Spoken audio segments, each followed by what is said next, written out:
December 5th, 1945.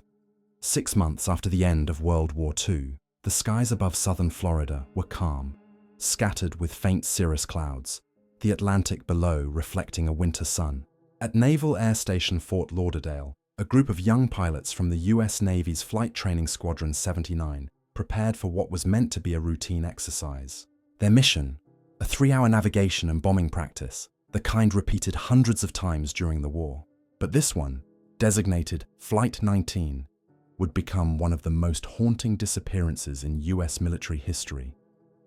The flight was composed of 5 Grumman TBM Avenger torpedo bombers, sturdy, single-engine aircraft that had served the Navy with distinction in the Pacific.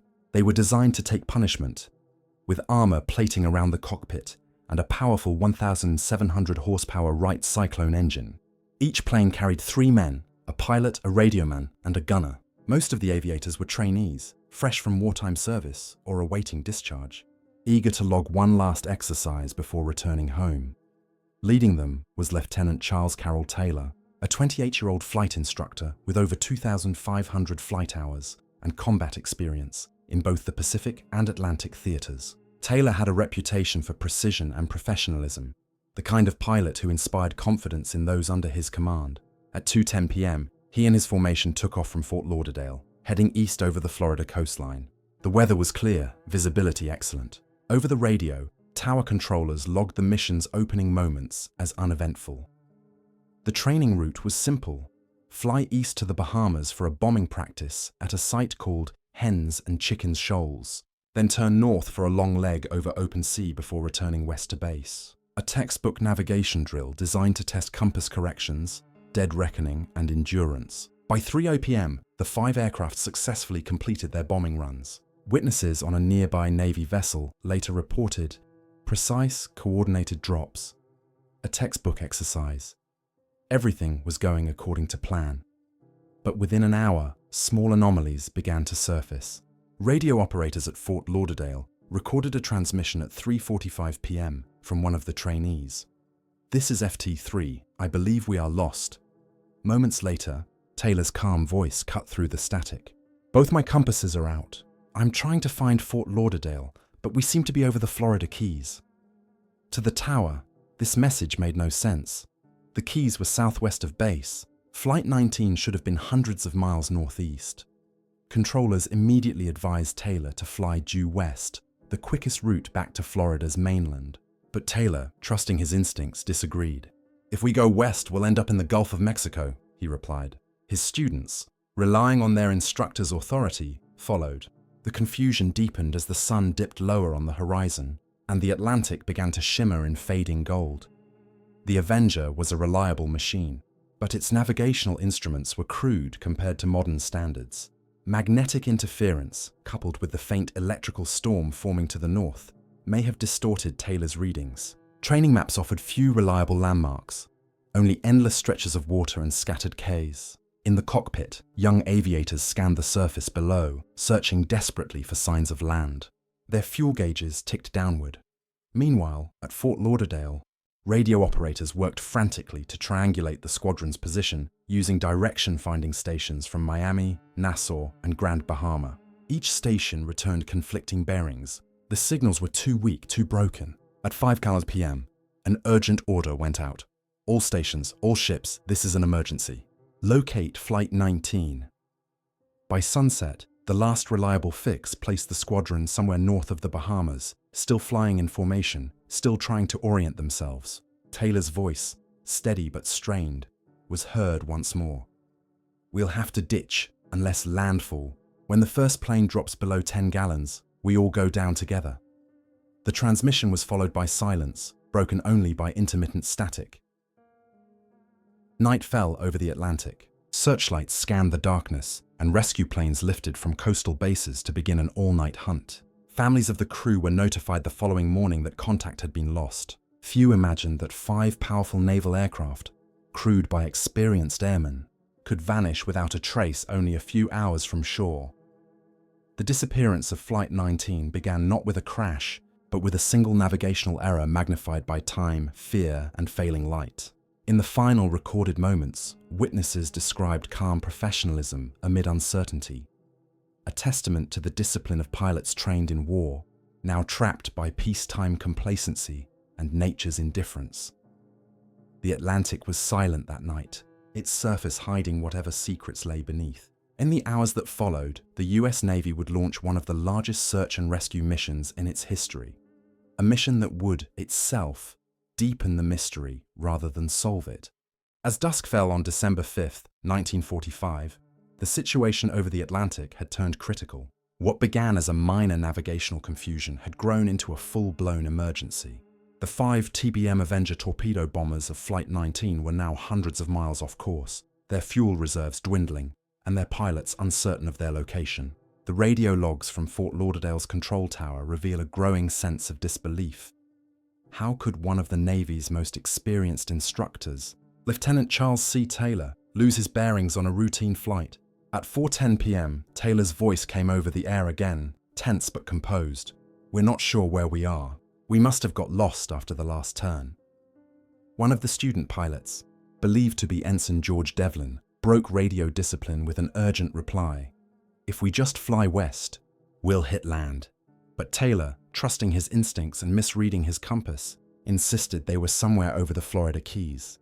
"If we fly west, we'll end up in the Gulf," he warned, and ordered his men to hold formation. That decision sealed their fate. Unbeknownst to Taylor, he and his men were not over the Keys at all. According to post-war naval analysis, the squadron had drifted far northeast, likely near the Abaco Islands of the Bahamas. The strong winds and Taylor's faulty compass had pushed them into open ocean. From that point onward, every corrective turn only carried them deeper into the Atlantic. At the Naval Air Station, Lieutenant Robert Cox, call sign FT-74, overheard Taylor's confusion and tried to intervene. "This is FT-74. Please identify yourself and fly west," Cox urged repeatedly. But radio interference was worsening. Atmospheric static from a distant cold front garbled transmissions and caused echoes that made precise triangulation impossible. For minutes at a time, Taylor's responses were lost entirely. When they did come through, his voice seemed increasingly uncertain. "Everything looks wrong. Even the ocean doesn't look like it should." At 5 p.m., the first serious note of fear appeared in the communications log. A pilot reported, "We can't see land anymore." By then, the sun had begun to dip toward the horizon.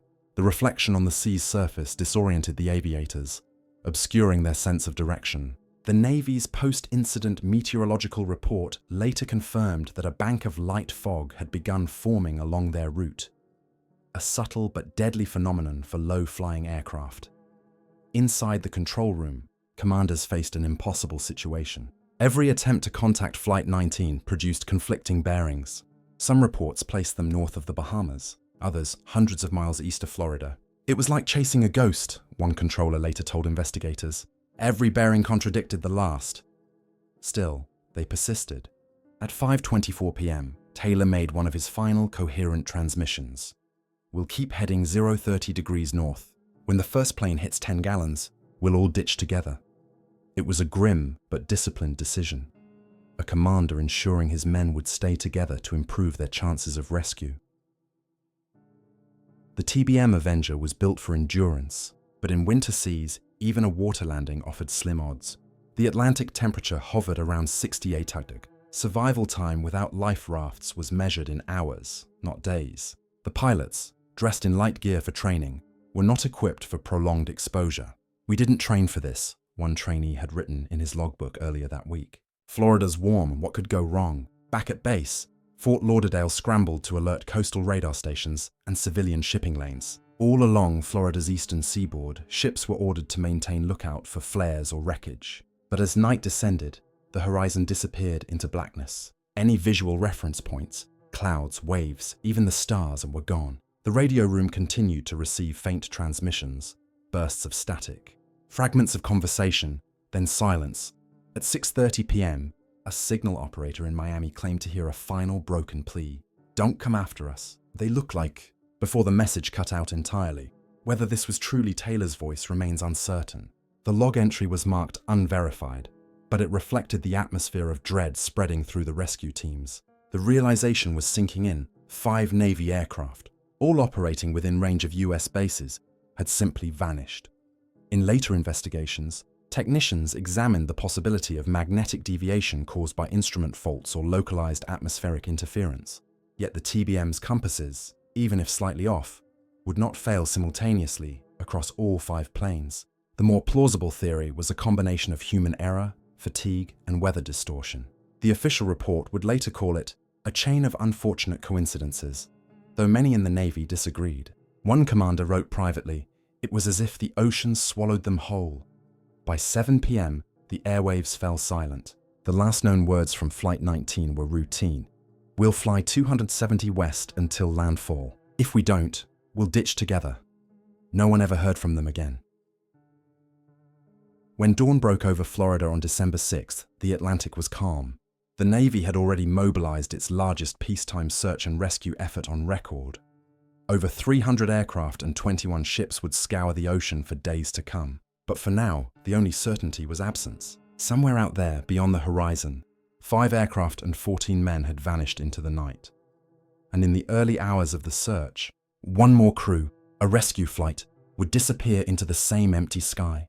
The morning of December 6, 1945, broke cold and clear over the Atlantic. The US Navy's search and rescue operation, hastily launched through the night, now expanded into one of the largest peacetime searches in American history.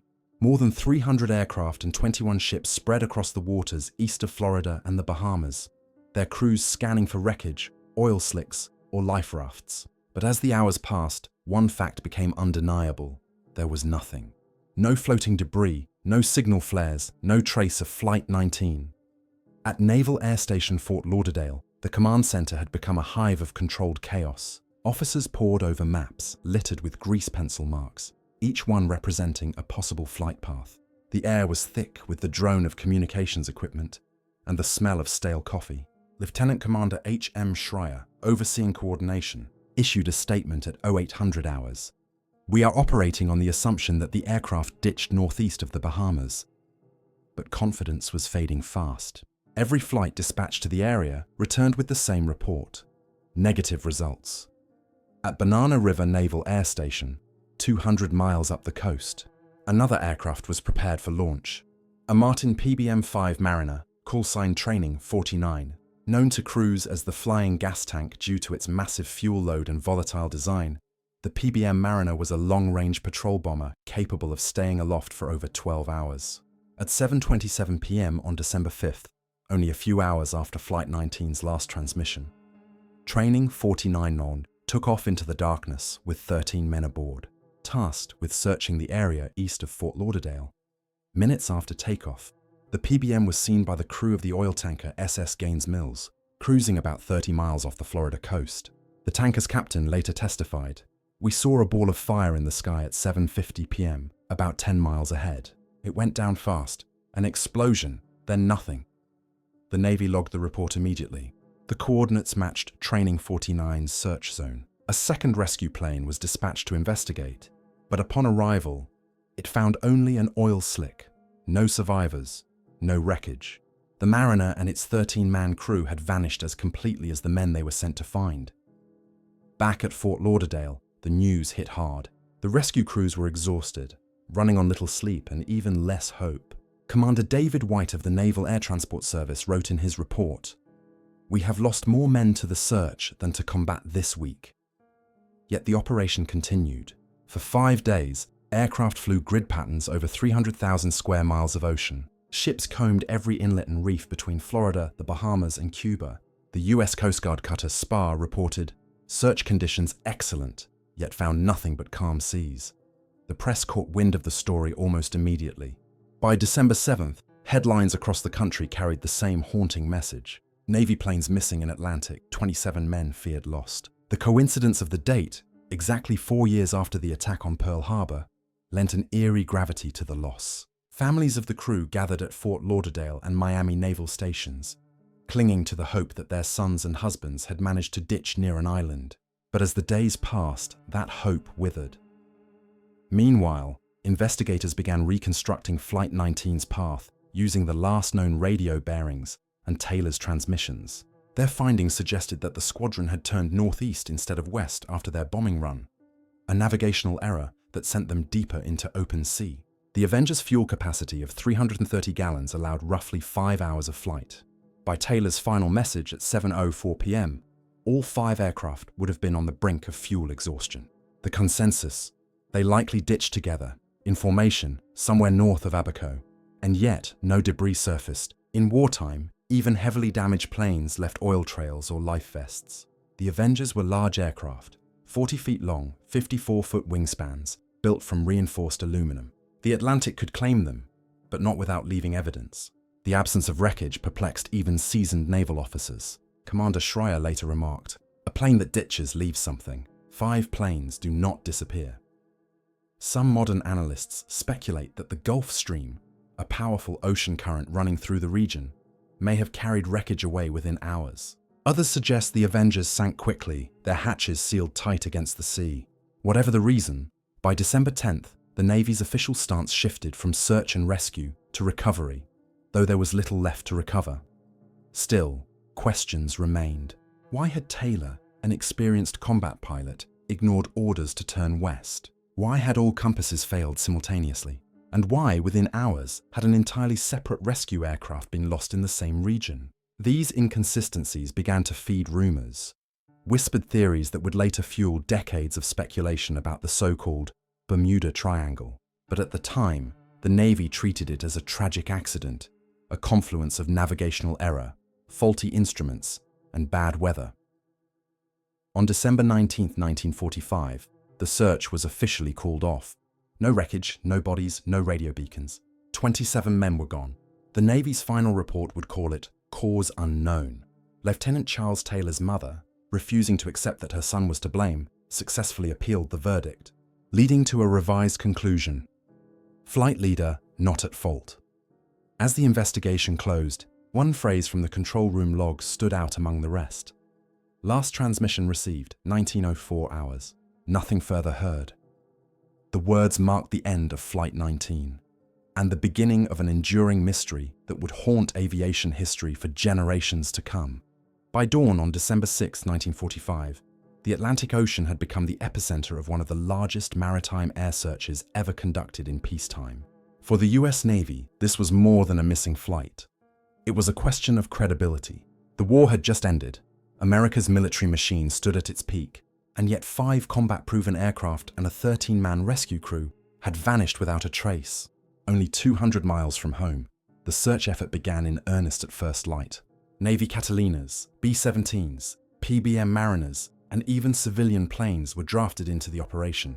Destroyers, cutters, and aircraft carriers combed the Bahamian channels and Florida Straits, creating a search grid that stretched from the Everglades to Bermuda.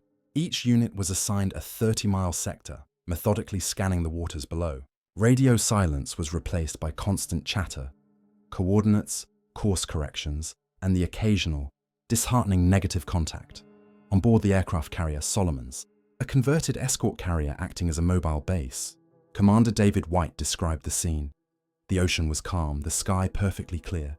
It was as if the sea itself had been scrubbed clean. No oil slicks, no debris, nothing to suggest those boys had ever existed. Despite the ideal visibility, every flight returned empty-handed.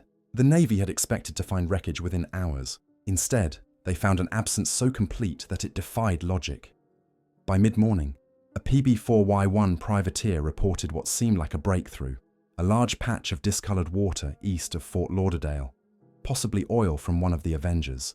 Destroyers rushed to the scene, but what they discovered was natural, silt disturbed by ocean currents.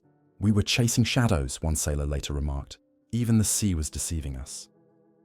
Meanwhile, intelligence officers began reconstructing the radio logs to determine Flight 19's last known trajectory. Using bearings from Fort Lauderdale, Miami, and Nassau stations, they plotted a rough path northeast toward the Abaco Islands, an area notorious among pilots for erratic compass readings. Meteorologists added another piece of the puzzle. A high-altitude cold front had moved over the region that afternoon, creating sporadic radio interference and light squalls. Yet these conditions alone couldn't explain the total loss of contact or the absence of floating wreckage. In the operations tent, tension grew. Officers argued over the decision to keep Taylor as flight leader, despite his request for reassignment earlier that day. He wasn't in the right headspace, one colleague later testified. He'd already gotten lost once over the Bahamas months earlier. Others counted that Taylor was one of the best instructors they had, disciplined, calm, and trusted by his men. The truth likely lay somewhere between. A seasoned pilot, weary after years of war, misled by faulty instruments and an unforgiving ocean. As hours turned into days, the scope of the search expanded. The Navy diverted patrols from Cuba, Key West, and even the Carolinas. Planes flew overlapping routes across 300,000 square miles of ocean. Submarine chasers scanned with sonar, hoping to detect metal debris on the seafloor. Radio operators listened for faint SOS signals. Some claimed to pick up weak transmissions, but none could be verified. The Atlantic was vast, and its silence was absolute. Then came an unexpected development. On December 7th, the 4th anniversary of Pearl Harbor, the Associated Press broke the story nationwide. 27. Men lost in training flight. Navy search intensifies. Within hours, reporters descended on Fort Lauderdale, crowding the gates of the naval station. Families of the missing pilots, many of them veterans' wives and parents, arrived seeking answers. They were met with conflicting reports. First, that debris had been found, then that it hadn't. Official statements alternated between confidence and confusion. In one of the Navy's internal memos, an officer noted the growing strain. Public pressure rising. Need clarity. Recommend controlled narrative. The term controlled narrative hinted at the Navy's delicate position, balancing transparency with the preservation of morale in a nation still emerging from war. The idea that modern aircraft could simply disappear so close to US shores was unthinkable. By December 10th, the search entered its final phase. Fuel estimates indicated that if the Avengers had ditched, their life rafts could have drifted hundreds of miles. Planes began dropping marker buoys in possible drift zones, hoping to trace currents. But again, no trace appeared. One by one, ships were recalled to port. The Spar, the Pelican, and the Solomons returned empty-handed. The official report closed with a single, understated line: "No remains found. Search terminated." The psychological impact on those involved was lasting. Crewmen spoke of the eerie stillness, how the ocean seemed to erase even the sound of engines when they flew low. One Catalina pilot described it best: "You could look down and almost believe nothing ever existed there." In private, some officers speculated about previously uncharted currents, or the possibility that Taylor had turned too far north, leading the squadron into the open Atlantic beyond any effective search grid. Others whispered of magnetic anomalies and experimental Navy compasses that had malfunctioned before. Officially, none of these theories made it into the final report. Unofficially, they became the foundation for decades of speculation that followed. By the time the last ships docked, the story of Flight 19 had already transformed from a naval tragedy into something larger, a riddle of the modern age. For the families, closure never came. For the Navy, the unanswered questions were buried beneath layers of bureaucracy and ocean depth. But even as the search concluded, whispers persisted in the corridors of the Naval Air Station about the strange compass failures, the second disappearance of Training 49, and the silence that followed both. It was not merely that the planes were gone, it was that they had vanished as if the ocean had conspired to hide them. And so the investigation began, not to find wreckage but to explain the inexplicable. In the weeks following the disappearance of Flight 19, the US Navy faced a dilemma it had not anticipated. The war was over, America was victorious, but now, on home soil, an entire squadron had vanished under circumstances that defied explanation. The official investigation, led by Lieutenant Commander A.L. Pritchard, began on December 10, 1945. Its purpose: to determine how 5 TBM Avengers, piloted by trained servicemen, could simply cease to exist. The inquiry assembled every surviving scrap of data, radio logs, weather charts, aircraft maintenance records, and personal testimony from those who'd interacted with Flight 19 before takeoff. Over the following weeks, Pritchard and his team conducted more than 400 hours of interviews. What emerged was not a single cause, but a pattern of contradictions, uncertainty, and human fallibility magnified by the unforgiving sea. The first question investigators tackled was the condition of the aircraft. The TBM Avengers of Flight 19, identified as FT-28 through FT-81, had recently returned from service in the Pacific. Maintenance crews confirmed all were airworthy, though one, FT-36, had a history of faulty compasses. The logbook entry for that plane read simply, "Compass tested. Calibration incomplete." Whether this defect affected the others remains unclear. Then came the matter of Lieutenant Charles Taylor's judgment. Witnesses described Taylor as a skilled instructor but also overly cautious when navigating over water. Hours before the flight, Taylor reportedly told an officer he didn't feel ready to lead the exercise, citing fatigue. The officer suggested rescheduling, but Taylor insisted on proceeding. When questioned later, that same officer admitted he was sharp, but he'd been through hell in the Pacific. Maybe the war never left him. The inquiry also revealed that Taylor's decision to continue flying northeast, believing he was over the Florida Keys, was the fatal error. Investigators reconstructed his logic. After losing his compass reading, he relied on visual cues. But the islands he saw weren't the Keys. They were the northern Bahamas, a subtle but deadly misidentification that reversed his internal compass. When he turned north to correct, he was actually steering farther into the Atlantic. Still, even these errors couldn't explain the broader mystery. Why did every pilot's compass malfunction simultaneously? The report examined magnetic deviation across the region and found sporadic anomalies caused by mineral deposits near Bimini and Andros. However, the effect would have been minimal, perhaps a 5-degree to 10-degree drift, not a total failure. Yet multiple witnesses confirmed that Taylor and at least 2 trainees reported both compasses out. To modern aviators, the explanation seems obvious: disorientation.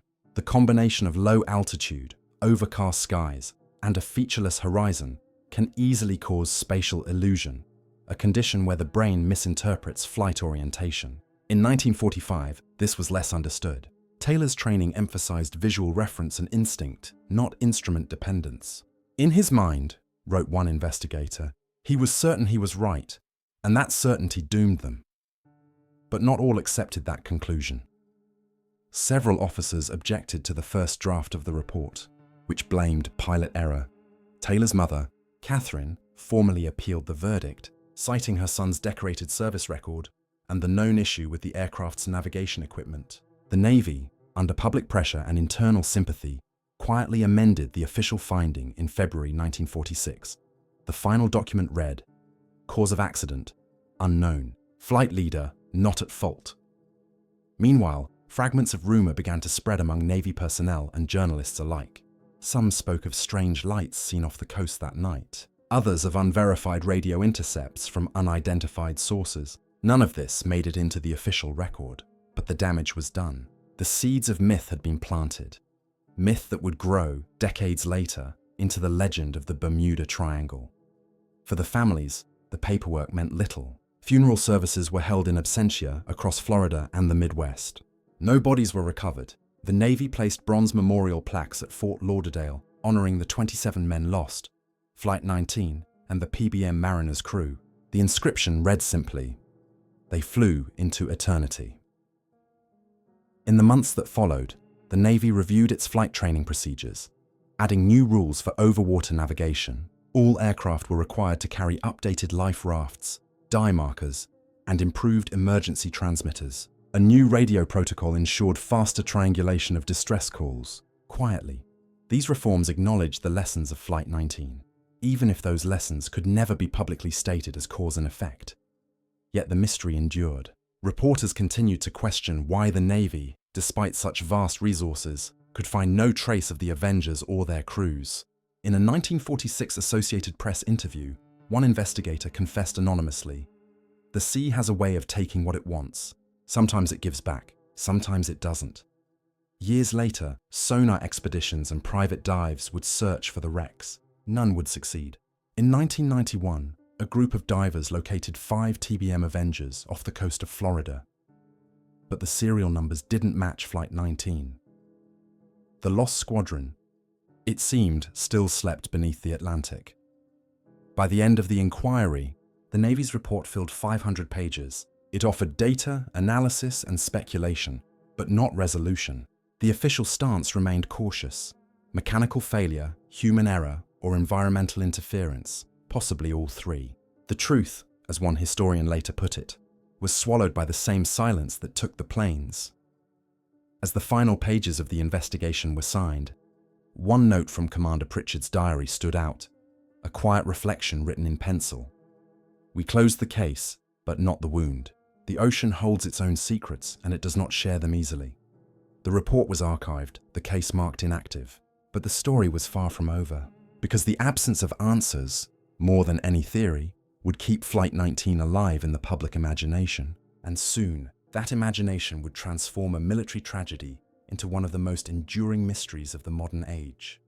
In the years that followed, the disappearance of Flight 19 evolved from a wartime tragedy into an enduring legend, a story told and retold in whispers, documentaries, and headlines that blurred fact with fascination. For the men who'd served alongside those lost aviators, the memory was still raw.